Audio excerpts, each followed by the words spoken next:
Hello and welcome to another Pharaoh stream with myself, Pharaoh, and we're going to be looking at interwar art at the Royal Academy 1929.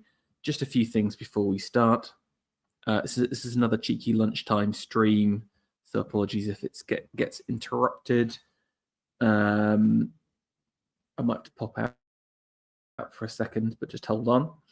And I guess we're almost at the end of the 20s, and what a decade it's been so far. We started off with very dull tail end pieces from a previous age, and it feels like we're really starting to gear up to the new kind of modern movement that's happening. So let's get started. I'd say 29, some decent pieces in there. A few nice ones, nothing too mind-blowing, but I think a solid year. But let's take a look and see what we can do. And we're going to start off with a Laura Knight here. This piece is entitled Motley. As I mentioned before, Knight, one of the two kind of power couples in RA, the Knights, and her husband Harold does these kind of more Vermeer-esque, like Dutch master light pieces. But Laura likes to focus more on the female subject, and she has a huge amount of clown and circus content. And this is something I've mentioned before, where the clown stuff just doesn't resonate, I think, in time. I think it is a very of the age piece that seems slightly trivial now. I guess it's kind of like if you were to paint a picture of like a reality TV show, sorry to be so crass, something like that. But within her kind of clown genre, she has managed to deliver several interesting pieces, and this is one of them. This is Motley, and we're getting this piece which is about transition during a variety performance. So often they would have so obviously clowns weren't just kept for circuses, but also they would appear in your kind of local London variety show. And this is the change between like a clowning, entertaining group in the background and a ballet dancer who's about to go on. And I think it's because it's not, for me, it's not too clown heavy. It's almost kind of a bit like a naturalist piece. Laura likes to have these pieces focused on a very beautiful young woman, and then the kind of assistant or the helper. If you remember, there was the kind of the bath scene that we saw previously. And here we've got this almost angelic figure of the ballet dancer here, and the attendant sorting out her different layers. Now, just in terms of the kind of the quality of the rendering, it has this definite kind of realist feel to it, but also still some of that kind of sculptural modernism, and nothing as strong as something like Meredith, but a definite kind of glossing and glazing of textures. But for me, I think that there's just lots of incidental detail, which is quite nice. For example, you've got the spotlight, which is highlighting the bit of business that's in the background. I kind of like these kind of oriental figures here. But the light also acts as a bit of a highlight, a bit of a focus and an emphasis on our main female protagonist here. Just in terms of kind of shapes, you've got the kind of line coming up from the flowers here with the line going down and then into the fabric. And then the expression that she's holding, this isn't necessarily, she's almost kind of ascending, being a dancer here, but becoming something almost kind of angelic or iconic at the same time. And I think it's interesting. This is a kind of recognition of the iconic status of film stars and entertainment stars of the time. But really lovely piece here from Laura, really beautifully rendered.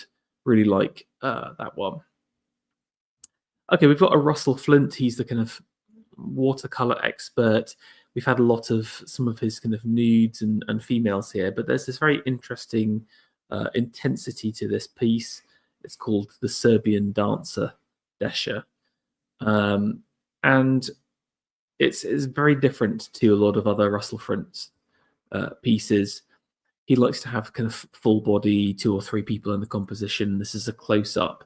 This is about really the profile of the woman here. Again, look at this fantastic Serbian nose here, very very strong, but also strong chiseled features like the jaw and the cheekbone. That's combined with the softness of the skin here, the kind of hair flowing into the background. I really love the hair here because it's almost sculptural, almost very structured. You can see the waves in it, like a reed dick fabric or something like that. And then there's the hint of these. To me, they seem like feathers or some kind of energy explosion. There's this kind of symbolistic power in the background as well, making it an interesting piece. I'd have loved to find it in color. I think that would have made a big difference as well. So nice. Okay, here's something from Walter W. Walter. This is the first time we've seen one of his works. Born in Epping, in Essex. Then he studied at Westminster, spent some time as a professor in Slade, but known for his portraits, basically, and some of his coastal scenes. And this is one of his portraits here. And I guess it's of a young girl, Camilla Alexander here. We've seen a couple of these younger girl portraits. I'm specifically thinking of Cadogan Cooper. He does these kind of very young girls, maybe like 15 or 16. And we've got this kind of relaxed element to it. There's maybe something a little bit of Dixie about it, with this kind of interesting business in the background, but it's kind of casual at the same time. And he's captured Camilla in an almost unflattering pose, I think. Her back isn't straight. She's kind of a bit bent over. She's kind of sitting down, looking away. I think it's not Camilla at her best, but I think it does show the kind of gawky lankiness that being a teenager brings. And again, the kind of the first flowering of womanhood at the same time. So I think there's an interesting juxtaposition of there's something here in terms of her character, but it's not fully formed yet, and she's trying to find herself. But it's also got this kind of relaxed nature that really stood out to me at the time. Now, I think this is almost like the opposite of the previous painting here. This is the John Lavery, the Irish artist here, and this is very much that kind of grown-up, confident woman. This is Mrs. Colville, obviously married, but she's still very, very young. She's wearing this kind of almost flapper dress-esque, pencil dress, and this is all about verticals here. You can see her kind of her arm being placed.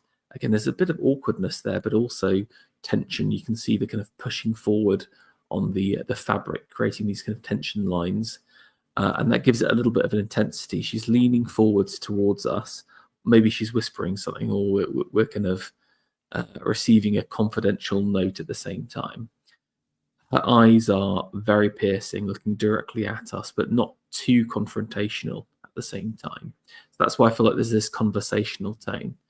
But Lavery's kind of balance that kind of intensity with a bit of nervousness in the hands. She's kind of playing or messing around with it. There's something a bit kind of playful, a bit softer through the hands. So this is definitely one of the better Lavery paintings we've seen so far. Trying to balance that kind of sharpness and softness of womanhood at the same time.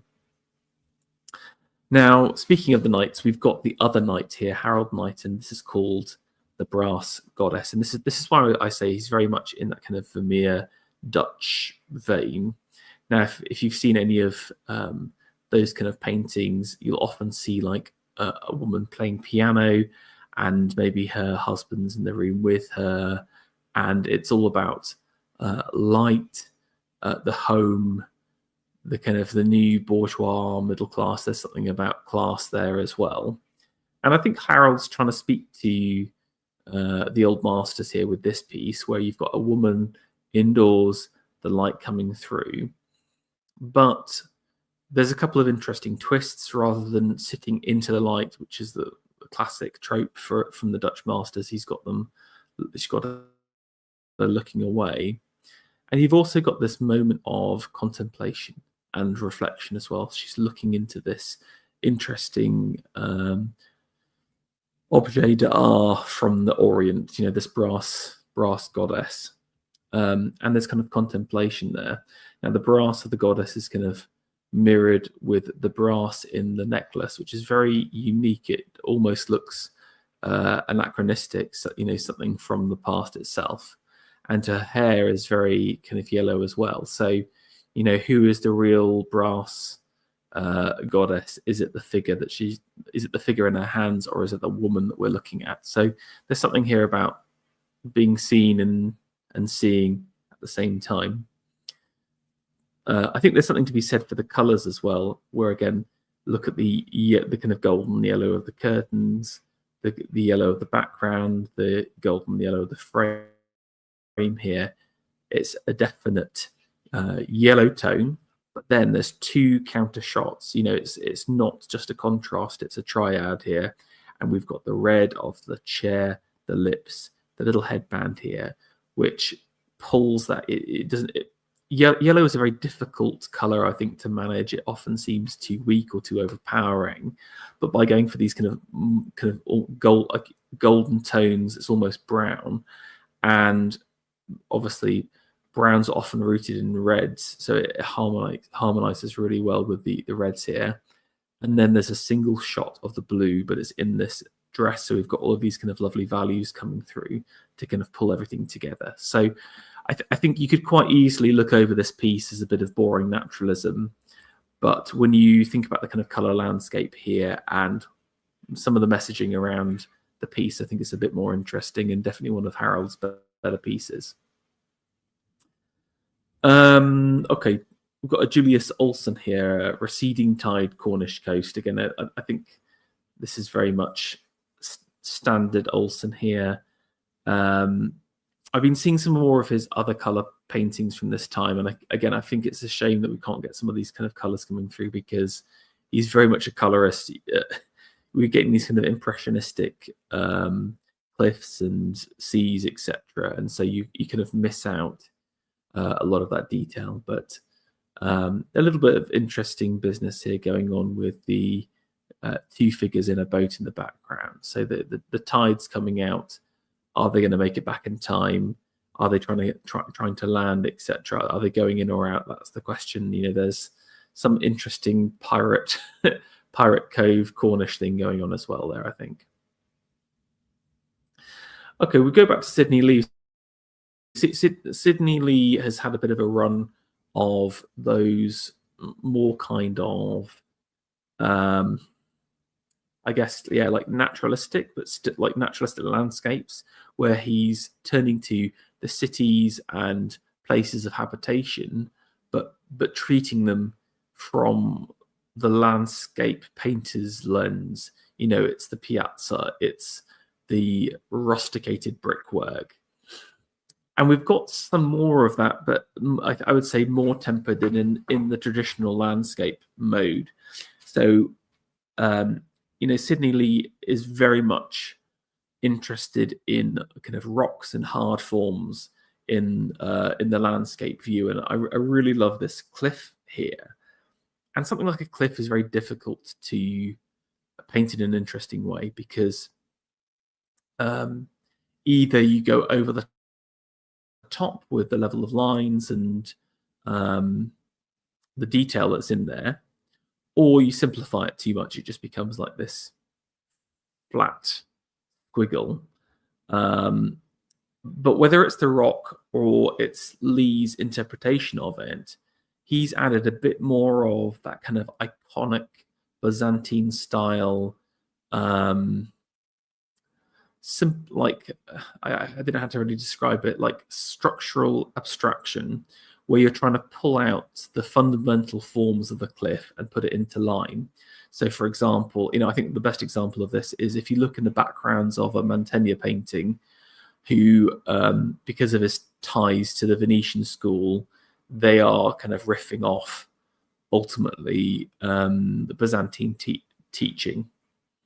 And if you see what he's trying to do there, he's trying to pull it into more of a naturalist vein. If you look at kind of classical iconic Byzantine paintings, it's more about the line and repetition and parallelism, while Mantegna is saying, okay, let's start with there and let's make it look more real at the same time. I feel like what we're seeing here with Sidney Lee is even more naturalism, even more reality. But it isn't just a landscape painting. We've got this interesting bridge, which in itself takes it into more of that kind of the man and nature question that Sidney's always that he's asking. He's not like a landscape purist. He's saying, how does man work with nature and relate to it? So we've got the kind of height and power of the cliff balanced with almost the softness of the bridge. I think to us, hewed stone has a very rude and rough effect on the eyes. But in the context of the raw power and sharpness of nature, that kind of hewed rock looks very soft and smooth to us, I think, in comparison. Also, the kind of sharp lines are balanced with these kind of beautiful soft curves and straight lines. There's some interesting parallelism here with the line at the top here and the parallel down below. So it's almost kind of like nature versus man, but they're also kind of harmonizing and working together. I love this little piece here where the bridge juts out from these large bits of rock. This is man working with nature, but being apart from it at the same time. So again, I think these rocky landscapes of Sidney Lee are very underrated, are really interesting to me. I really like this piece. Okay, we've got another Maurice Griffenhagen. Now, Griffenhagen so far has been very much focused on the Pouvois symbolism that I've talked about, or maybe kind of secession graphic qualities. But we've got him in the portrait mode, although it's not a named portraitist. So it's interesting. Whenever you have a named portraitist, it's a commission. It's ultimately about making money and focusing on depicting the sitter in a specific way. But whenever it's portrait of a lady, it's more about the artist trying to tell you something about the person. So it's interesting already, Morris trying to flip to this mode, which is, I think, the very opposite of the symbolistic mythical narrative storytelling that he's previously doing. And what do we have here? Again, there's definitely something of Dixie about this. The lady dressed in these kind of oriental fabrics, the lovely silk room divider in the background, and the flowers to the side. So there's definitely some interest there, but there's something very strange as well. So look at these hands across here. She's sitting normally. She's looking at us directly. There's a bit of aggression there, but it's in the hands that there's something strange going on, where they look like they're casting a spell. Very unnaturalistic. Very it's sort of very juxtaposed with the actual woman herself, who's kind of sitting down and having this kind of relaxed moment.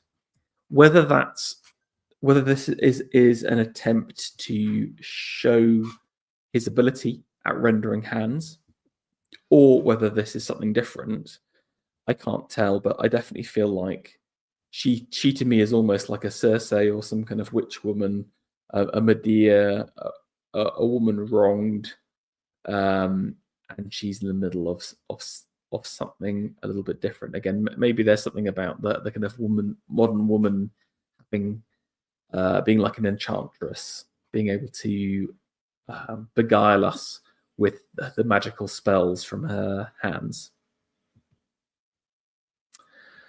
Right, we've got Gerald F. Kelly again. Kelly's done a few pieces so far. One interesting kind of thing that he did was to paint his wife every single year and submit it. And so there's a number of Jane paintings. I haven't included all of them because I didn't think they get a bit samey, but this was the one year that I thought was his best Jane painting. And this is Jane 29. So every single year she gets another painting. So it's almost kind of like you could see the works as an anthology. I mean, this would be a great exhibition just to show every single Jane painting. Wouldn't it? How cool would that be? Gerald here has got her sitting on a chair, but almost side saddle, legs off the side, sitting in profile. But there's a bit of depth to it. You know, whenever you see these kind of profile portraits, they often feel a bit flat. But because of how he's put the arms up, there's this beautiful depth, and he's managed to kind of render that really nicely. He's also focusing large on being able to kind of render the fabric. I love this beautiful oriental outfit, embroidered details around the cuffs here. Maybe that's even a fur collar. And look at the drapery on the leg. This is, you know, Gerald showing us his ability to render, his ability to explore the textile in an interesting way. But also, it's more than that. It isn't just technical frippery. That Jane here is looking very noble. You know, looking outside, her eyes partly closed. She's looking into the lights. You know, is she looking out the window? Is she looking into a light? That there is this contemplative expression in her face, and it's very serene and humbling, but also quite strong and stern. You know, she's looking into the sunrise and contemplating life itself. Okay, something very different here, and this is from our old friend Philpott. This is the threefold Epiphany, and we've seen Philpott in this kind of mythic mode quite a lot so far, doing these kind of interesting little bits. But this is an attempt, I feel like, to do something quite Gothic Renaissance-y. And I'm thinking immediately of Gentile di Fabriano, something like that. Or there's the very famous Magi procession in Florence. That's a fresco. I can't remember the name of the artist. But Philpott's trying to, and you can tell that immediately from the background, which is straight out of a Renaissance painting. These kind of Renaissance, this I'd say Cinquecento rather than Quattrocento, because of the town being depicted, these kind of different layers to the background, and this kind of need to kind of show the setting in a very specific way. Now, while that famous, while the Fabriano's Magi painting has this kind of long procession arriving, we've got three kind of epiphanies, they're being called, or I would say maybe like bits from the Bible, basically, if you want to simplify it. And in the center, the most dramatic one is a Magi piece, and that's why I think there's this kind of interesting allusion to the Renaissance here. We've got three Magi, and he's decided to depict one of them, Balthazar, as a black man. If we know anything about Philpott, I mean, a lot of his paintings are kind of quite black coded, I would say, or kind of like mixed race coded. He had a couple of models that he used time and time again. And we've got one Magi on horse here, and he's holding. I mean, it almost looks like a twig of some kind, probably representing the gold. And then we've got the frankincense in the vase here, and then the myrrh across here. You know, there's going to be the funeral perfume. This is a very strange. I mean, we saw this a little bit with the Annunciation, where we've got the first-person view painting, but so it's kind of like a procession but seen from the front, which is kind of like a bit of a cop-out because you don't have to do so many figures. But I do quite like it because you can see all of the flags coming up and these kind of various Renaissance-y figures in the background. To the right, we've got the story of the dinner at Cana, which is Jesus' first miracle. It sort of marks his beginning of his ministry, and it's the moment where his mother asks him to basically sort out the wine problem. They tell the servants to fill up these large water pots with water, and he turns the water into wine very famously. So we can see this dinner scene, but obviously it's not set in the biblical age. It's got that kind of medievalism feel to it, or again that kind of Renaissance feel. And you can see the kind of the happy couple there, and I presume Jesus at the end of the table. And the interesting point is there's the focus on the servants rather than Jesus. You know, it's the servants going out to fill these up with water. So it's the moment before the miracle. Now, I'm pretty sure the one on the left is the pools of Bathsheba, but I could be wrong. And I think this is the moment after. This is the get up and walk, where the blind, lame man was healed, and you can see him in his rags coming out of the water, almost in this kind of moment of ecstatic happiness. Just a few other. So it's interesting, as in there is this kind of convergence, and it's not really about Jesus. It's about the kind of build up, the kind of before and after and during. There's a comment on time and things happening. So I think conceptually it's a really interesting and powerful piece. Structurally, it's great. I mean, I don't really like quite a lot of the rendering. I feel like a lot of this is actually it's a really difficult piece, and I don't want to do Philpott down, and maybe it's just the picture, but things like, for example, the horse's head feels off.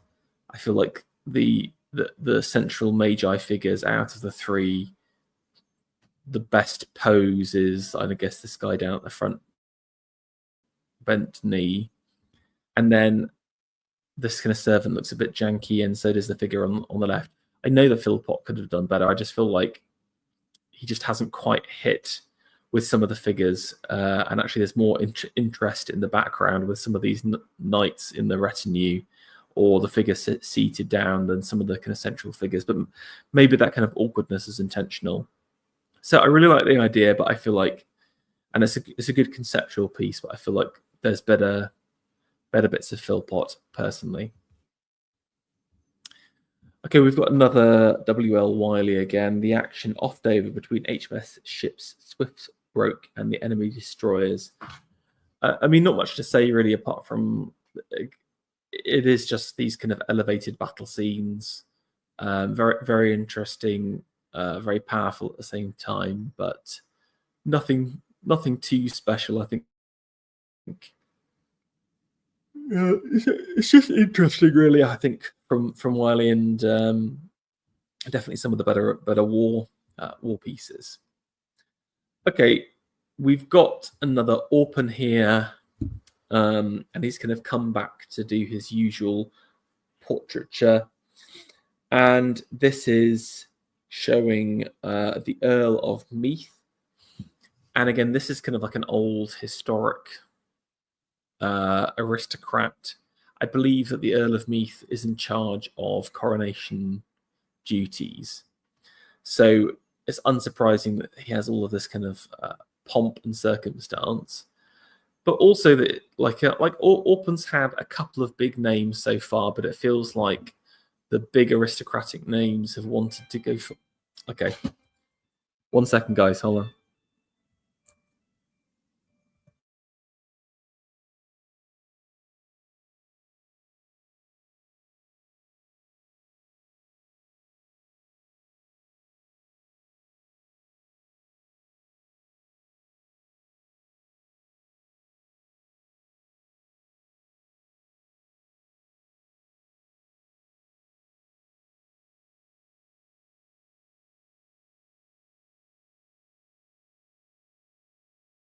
Sorry, and I'm back. Orphan hasn't had that many big names, and I would say this is one of the larger kind of traditional aristocratic British like society names he's had.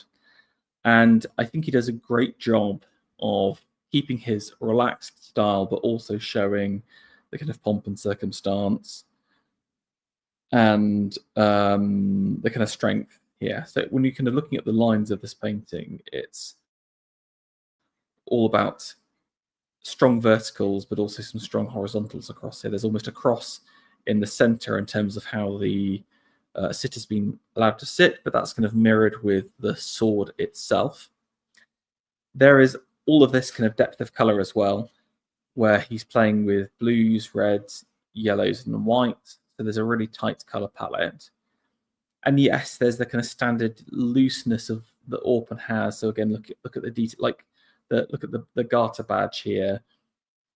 He's not even attempting to show it in a hyper realist way, but you get that. It's kind of like a more graphic, impressionistic view, if that makes sense. It's not impressionistic in the French standard. I would say it's more about getting an idea of it with some very loose brush strokes. I particularly like the kind of the beard and the face there. Again, it's nobility and strength. And I think this is a beautiful rendition of the old guard that doesn't undermine them at all. I think by this period, there's a definite mood against traditional empire, if that makes sense, to a more kind of Commonwealth shared model. But I think the Earl represents the kind of past, and he's not been shown as this weak, old, useless thing, but still with vigor and vitality, and not a man to be trifled with. Okay, we've got this piece from Lewis Baumer.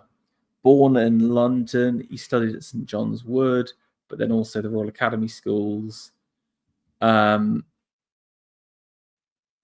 Started with some illustration work, but then sort of switched across to kind of more fine art stuff. And it's interesting, you can kind of feel the illustrative qualities in this kind of graphic piece. Something again very Renaissance-y about this. I'm thinking immediately about Botticelli or some of the tempera painters, because of this the use of a dark underpainting here to kind of create that line around the figure. We've got Petunia, so I guess it's like a model or a girl's name, but I think it's this very beautiful idealized beauty here. It's all about emphasis on the kind of shoulders and the neck. Look at her lovely swan-like neck. These kind of quite broad shoulders, really going up into the neck and into the head at the same time, but very, very delicate. There's a real sensuality to this painting without any hint of like overtly sexual nature, if that makes sense. This is just about feminine beauty and softness. She's going on to the softness thing. He's got her sitting 3/4, looking towards us, but then looking away. So the yes, there's a bit of confrontation, but then it's sort of fired off. And again, look at these hands here. She's sort of kind of clasping them nervously, anxiously. Maybe she's looking for someone else, or looking at someone in the room, or wanting to go somewhere else. Her mind is elsewhere. That's what he's trying to say with this painting. A nice little bit of grounding in nature as well. That's why, again, I was thinking immediately of Renaissance, some of the Renaissance painters, because they like their sitters in the natural setting. But I really quite like this. I think this is definitely one of the better portraits we've seen this year. Okay, speaking of new portraitists, we've got Gerald Brockhurst here, born in Birmingham. Now he's really interesting because he won several prizes at the Royal Academy at an early age. Then basically became I believe he tried to do some kind of more narrative-y style pieces of art in his early age, but then couldn't make any money, so he decided to get into the portrait world and had an exceptionally successful career so this is the kind of him breaking through. But he also has some really excellent etchings that I think we'll see from next year as well. I would say that Brockhurst sort of sits within the sculptural modern group-ish, but is also something entirely of himself. He has these exceptionally dark portraits. The colors are kind of all dual tones, but also very muted. He puts his sitters in these kind of gloomy limbo landscapes. And there's this very strong intensity to all of his works. This is Henry Rushbury. So again, like a middle-class gentleman here. And he's got the sitter sitting straight towards us. We're only seeing kind of above the torso here. But he's got his head down, which again is a classic. If anyone's taken a selfie before, that's the worst thing you can do because it foreshortens the face. Doesn't typically make you look as flattering. It's not as flattering an angle, I should say. But what he's done, though, is to create a very strong, intense pose from the sitter that immediately jumps out at you. Look at those eyes. Look at the expression on his face. Then he's combined that with some strong lighting here. Again, think about Petunia a second ago. Like every single part of her was lit up, while for Henry, it's very much chiaroscuro, but like to the extreme in the face here. You can't even see the ear, just this silhouette. So again, gives that dark and intensity. Let's turn to the clothes because I've talked a lot about kind of Dixie and those kind of guys focusing on the sumptuousness of fabrics. This is kind of like Brockhurst is focusing on different textures and textiles, so you can see the kind of the twill weave of the waistcoat versus the kind of cotton versus the silk in the bow tie there. But it's actually I'm more interested in the kind of the folds and the frills and it's almost kind of like, there's this kind of late stage Roman sculpture which is all about showing off the kind of the naturalness and the gnarliness of the figure and the sitter. We've got that for the clothing. This is almost unironed, or he's spent a day wearing this outfit and then he's being shown in it. He hasn't tried to straighten out the waistcoat in a flattering way. Everything is being kind of shown. So there is this. I think rawness is the right word to the clothing and the fabrics, but also a strong technical talent. And then we've got to talk about the colors finally. Or total lack of, I should say. We've got black outfit, the black of the hair, the black of the shadows, the black of the background here, the black of the sky. Okay, well, where is the color? Well, there's like 4 major bits. There is this kind of beautiful gradient background. Is the sun setting? Is the sun rising? His face, where again you've got these kind of exceptionally shiny points. Look at that that polished dome here, or the nose, the little note or pocket square that's going on across here, and then the bow tie as well. So very minimal use of high value here, but when he does it, he's used it very powerfully.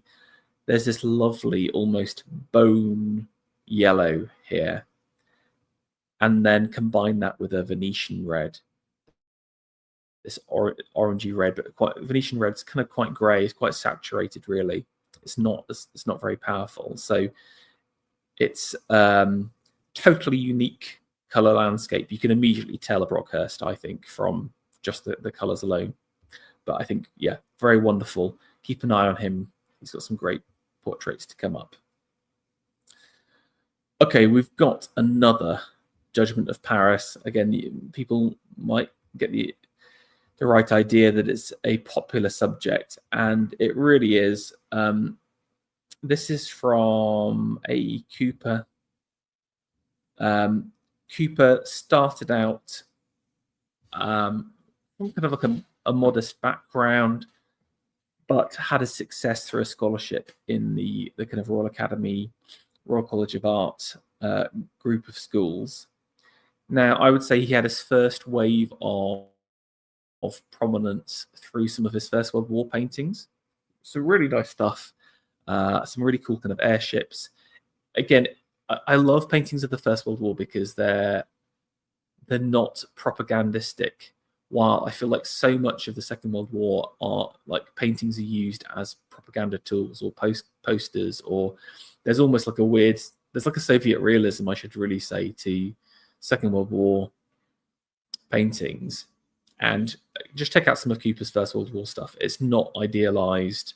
It's heroic. It's mythic, even though it's based in reality. So I really like his stuff. This is him in a mythic mode, but it's again this looking to I would say kind of like high classical Renaissance, maybe even a little bit later than that. I'm thinking kind of 17th century, but before kind of like full on Baroque fanciness. There is a simplicity to this painting at the same time. So on the left-hand side, we've got Paris with his golden apple, and then we've got the three goddesses. Now, I'm going to say it is Aphrodite in the middle, because you've got little Cupid right next to her. Athena on the right, because of her helmet and spear.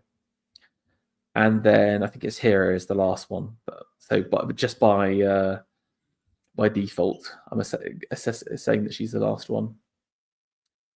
Firstly, I mean, we've got to talk about the rendering.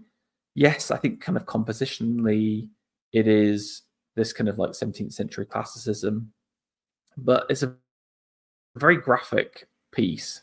So you can see, look at the tree across here. It's very, very simple, very muted, very flat. And then color landscape wise is again quite muted apart from the cloths, the red cloth, yellow, light blue, purple. They all pop and don't really hit the color scheme in the same kind of way.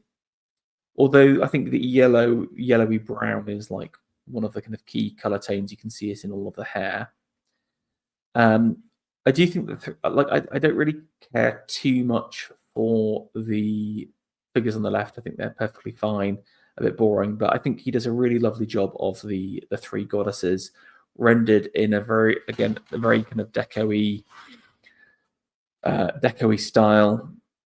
The poses are really lovely. There is a kind of a showiness to the first two women, but also a tenderness and vulnerability. I mean, again, my anti-Pooty action kicks in again and says, I just hate this. This Cupid here, I think it ruins the moment.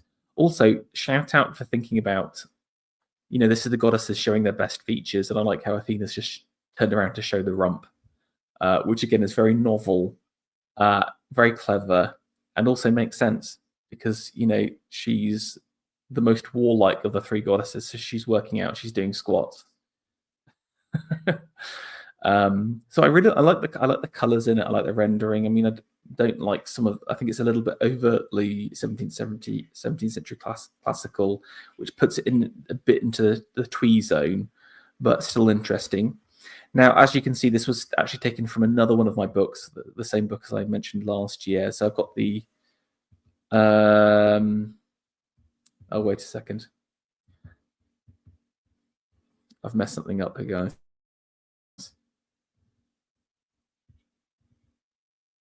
Okay. This is actually a description for something else. So I'm going to move it back. It's a shame I don't have the description for this, but maybe I'll cut this in later. But nice little piece here from A. Cooper. Okay, we've got another Ernest Proctor. Again, I would say definitely one of my favorites. Really, one of the more symbolistic style painters, and this is Sleeping Flora. So we've got a female figure nude in a kind of a symbolistic landscape. You know, Proctor does like his kind of mythic analogies. Definitely something I would say there's two influences for the pose here. I'm thinking G.F. Watts, who loves his women sitting centered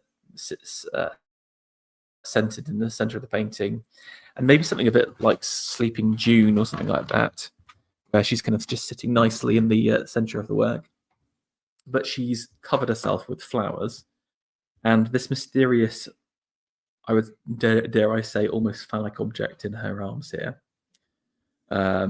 If you know what this item is, please do message. It looks like a horn or something like that. Maybe the whole thing's meant to be a cornucopia, maybe, but it seems a little bit strange.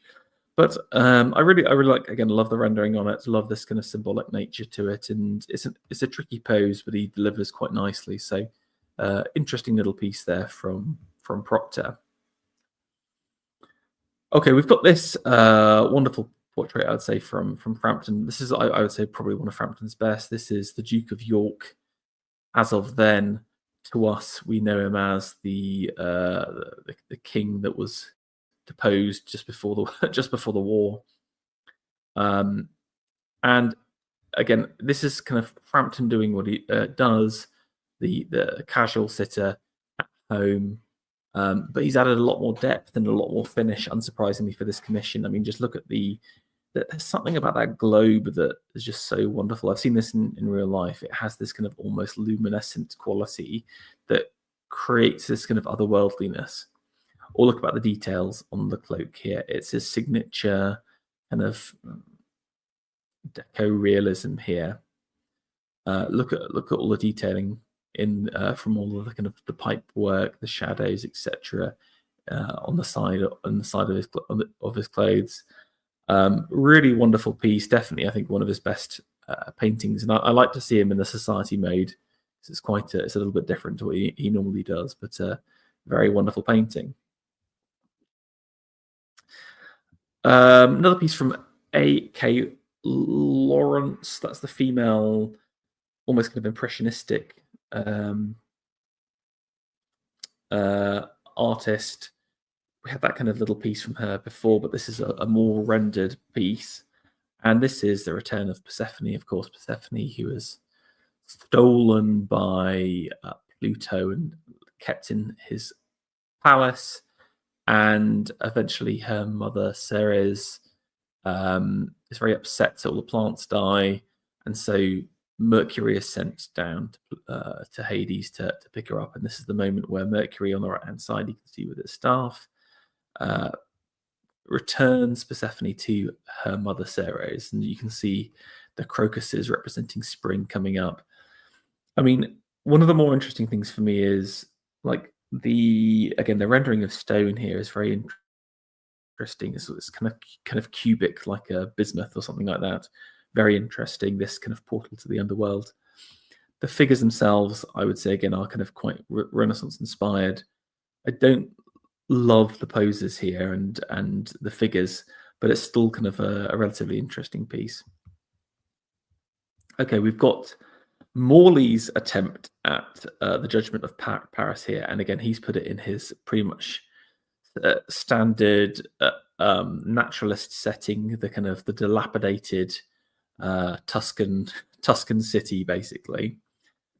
And in this case, we've got Paris in the mode of shepherd, the shepherd's hat, the shepherd's staff here. He's got the apple in his hand. I think a really wonderful figure here by Morley. Really like that. And then we've got the three women, and I like this because each one is being showcased. Interesting how both Cooper and him have the kind of the rump of goddess being shown here, and I like this because it's got a bit of a almost like a fashion show or something like that the goddess is parading around. Although I like the figure in the background, who I guess might be Hera, who's a little bit more subdued than the other two. No doubt Aphrodite fully showcasing her wares, so to speak. So there's a bit of humor inside there, but his setting totally works in this context, and I really like it. Here is, again, this was taken from one of the books, so we've got the little description here. This idyllic composition represents one of the most famous episodes of classic fable. Paris, the second son of Priam, king of Troy, was made the judge when the goddesses disputed for the possession the prize of beauty, the apple, which he gave to Aphrodite. Mr. Morley has placed the scene of its classical ruins in a manner which recalls the practice of the masters of the Italian Renaissance. One detects the architectural training of the artist who won an RCA traveling scholarships in architecture, the Owen Jones studentship, and has steeped himself in the atmosphere of Italy. His paintings of Apollo and Myros was acquired for the National Gallery of British Art by the Chancery bequest. So there we go.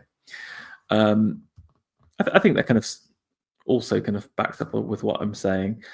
But what's better, this or the Cooper one? Please leave a comment in chat with what you think was the better painting. Okay, I'm going to quickly blast through some of this. Okay, this was really interesting. It was a portrait of Thomas Pierce, but from Alfred Drury. So any of those new sculpture fans out there, I would put Alfred Drury as like definitely a tier sculptor. By this point, he is very old, and out of nowhere has delivered this totally marvelous and magnificent painting. I just was instantly captured by it. Yes, there's something like Dixie about it, like early Dixie about it, something of early GF Watts as well. There's this kind of ethereal quality to it, but also such pathos in the face there. Look at that kind of noble brow, the eyes looking down, something about time and power and strength, and reflection at the same time. But I didn't even know that Drury did painting, so I just love how he did this out of nowhere. Dropped one of the best paintings of the year. I think would love to know where this is. But yeah, really good. Flora Lyon, we've got a new female artist here. Mainly works in London, studied at St John's Woods, then the Royal Academy schools. She was of Anglo-French parentage, so again had some of this kind of French connection here. I mean, it's kind of like a nice society portrait of young girls, but again, I think this is kind of showing the kind of flappery nature. I feel like this is not as good as some of the other pieces that we've seen, but again, this is the beginning really of her career, so keep an eye out on Flora there. Okay, Alfred Turner, we've got a couple of bits from him today. I mean, he's very, very strange. Like, his works don't have that kind of shock factor, the kind of instant captivation that you get with someone like Jagger, for example, who with his strength like jumps out and shouts at you. Turner is, I would say, the master of ethereal subtlety, but his works have this very unnerving uncanny valley feeling to it, and this is a bit of relief work from him. Lux mihi spes, which is like light, either light's hope, that light is my hope, or my hope and light, something like that. And so we've got this anthropomorphization of light, but she's also holding up this little lantern in her hands. You can see her foot's in contrapposto, so you got this idea of movement as well. And then there's the subtlety of the relief work itself. You can see that she's almost sitting on these emanating rays, and then above her there's those kind of rays protruding from her head as well. So there's that interesting nature to it, this idea of procession and the light and the darkness. I think the figure itself has that kind of there is a staidness and a strength to her at the same time, which gives a bit of interestingness. But like I said, you got to treat it almost as almost like a ghost-like figure. Like it's about subtlety and about depth, as opposed to kind of bombastic, dramatic forms. Speaking of Turner, as I mentioned, we've got a couple. I mean, I saw this and was like, oh, this is a bit weird. And this is a phoenix. There was no context given to it. However, after much research, I found out what is the context of this phoenix. I mean, I liked it because it was the most design-esque sculpture that we've seen so far, which is often lost. I think I'm a big fan of architectural sculpture. And this phoenix was actually used as part of a baker building in South Africa to remember the war dead. So you've got, this is another Alfred Turner of top there. This is the two brothers, I can't remember their name, Gleissy or something like that, in the kind of classic vacant Turner style. But if we look down across here, you can see the phoenixes on the corner of the pediment here. And I thought this is quite fun by itself, or quite interesting, but it looks particularly lovely in situation as these kind of pinnacles. Maybe a little bit too chicken-like for me. I mean, I think you can see the kind of the curve here makes them look a little bit like fat little hens sitting in their nest. But I think there's definitely that they're fun and interesting, and Baker is, I would say, one of the last artists who really understands the importance of sculpture and the relationship between sculpture and architecture, and uses it. He integrates it during the design stage as opposed to a bolt-on at the end, and I think that's so important. Okay, lovely little portrait here from Reed Dick. A couple of reasons why I put it in there. Firstly, it's obviously a carved piece as opposed to some of his other works in clay, but it has this very rude quality to it. So you can see the actual woman herself has been rendered, but her clothes and her hair have been left with all of these kind of marks. But it's kind of wonderful, really. It's something, like some of the kind of Michelangelo tomb sculptures, or very Rodin as well, to have these kind of unfinished nature to it, but he's doing it in a very specific, clever way to create texture, and also the repetition of the rudeness creates like a hair-like pattern. So I really love this piece by Reed Dick here. I mean, the face itself is just so beautiful already. Again, such a beautiful woman, such depth of character and interest and sadness, but also the kind of interest and novelty of the texture. Sculpture is all about the material. Using your material and reflecting it in the work is so important. Speaking of Reed Dick, we've got another one of his, I would say, Mestrovichian females here. This is the child, and the mother kneeling down, holding her child up. There is definitely some kind of biblical elements to this. but there's such gorgeous lines and shapes here. There's obviously the line of the body to the head, but also the kind of sweep of the fabric into the child itself. This is a lovely curved line of power, but also which is then kind of counterbalanced by the foot at the same time. The child itself, again, I think it's been really beautifully rendered. It's so hard to do babies, I think, without them looking like a fat pooty. This one is definitely more of the naturalistic quality, but then, Reed Dick would often use his children as part of his sculpture, and I wonder whether this is one of his kids. I love the hands kind of rubbing the eyes. This is classic baby that has just woken up. As a father, I know this. The expression of the mother is also perfect because this is like exceptionally tired,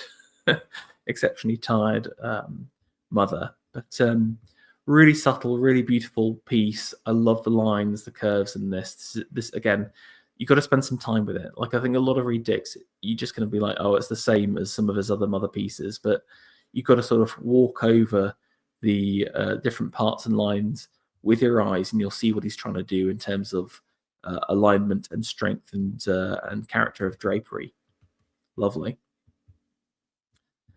Okay, Gilbert Bayes. We haven't had a Bayes piece for a little while. This is his Diana. I got to say, not a huge fan, but I wanted to include it because we haven't seen some of his work for a while, and it was a little bit different. We've got Diana half dressed here, contrapposto. She's pulling an arrow across there. I mean, I think this is very unfitting for the virginal goddess. It's too sexualizing. I feel like Diana is all about strength of womanhood. Yes, you can have the sensuality of womanhood, but it's always Diana is like the ultimate tease. She is so beautiful and so powerful, but you'll never have her at the same time. She is the elusive woman. She is the one that got away. So I feel like the bare-breasted is too much. Maybe it's an allusion to the Amazons or something like that, But I feel like then why have you continued that on for the rest of the body as well? I think we've seen stronger from Bayes personally, but still, I like the font here as well. I think as a holistic piece, I think it's nice, not the best. We're going to finish off with a pair here, and if you remember, there was this kind of interesting fountain detailing from Macmillan a while ago, and he's actually worked up the sculptures. I think this is like 2 years ago. That shows you how difficult and prolonged sculptural work is, really. We've got the moon and the sun. I'll flick between them as we go through. But we've got these allegorical figures here. The moon with almost speaking of Diana, the kind of or Hecate, the moon on her forehead, and she is kind of lying down in the sky. I mean, her rendering is really, it's quite lovely. Interesting business going on with the hand there. Some not particularly strong drapery, but I think there's the softness of the drapery. He's not trying to show it in a kind of a Reed Dickian structured perspective. It's kind of like drapery which then falls into the clouds. But I just love this podium she's sitting on, the stars in a graphic style, the clouds also, and then it's hard to see what she's sitting on, but maybe some kind of sweeping moon clouds or something like that. I think for me it's the sun is much more interesting here. Yes, you've got this kind of classical pose, which is well rendered, nothing to write home about, I would say, but it's in the face, and again that the hand and what's going on across here that's really interesting. The allegory of the sun with his hair kind of flowing out like the tendrils. He's also wearing a crown. There is a kind of a cockiness to him as well, a strength, and then out of his hands are the rays, and I love that. It's not his face, which is where the power is emanating, but it's the hand of the sun. And again, the clouds feature in very subtly, and then the birds flying in the sky, a swift and a fat little pigeon here. Really lovely rendered. I like them. I think this has been really nicely done as holistic, thought out pieces, as opposed to individual. Like there's There's like double allegory in it. There's kind of a graphical nature to it. I do not know where this fountain is. Can someone, if someone does know, if you recognize it, please do tell me. I'll be interested to find out. Right, that is it for this year. I think it's been a decent year. Lots of interesting stuff going on. And a few kind of strong pieces. I think for me, winners are going to be, I love the Drury painting. I think that was great. Probably the Laura Knight Motley and maybe the Meredith Frampton, I think, were the three strongest for me. But please keep watching. Can I just say thank you so much if you are a listener. It's so encouraging to see people go through the series and watch all of the different videos. I really appreciate it. We're more than halfway now. Now, I have got books up to 36, and I'm thinking about maybe trying to make it to 39. So we'll see if I can get them, but they're really quite expensive. So we will see. But thank you so much for your support. Keep on listening and take a listen to next year's stream.